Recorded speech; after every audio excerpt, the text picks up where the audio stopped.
Florida alert for the 2024 legislative session. HB17 is brought to you by Dr. Joel Rudman, a Republican from District 3. He's basically saying that your 3-day waiting period can end early if all the records checks are being finished.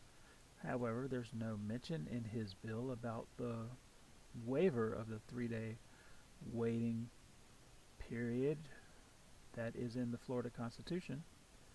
Also, the Florida Constitution still makes the 3-day waiting period mandatory. So this earlier that he's talking about would not be in effect because it's unconstitutional.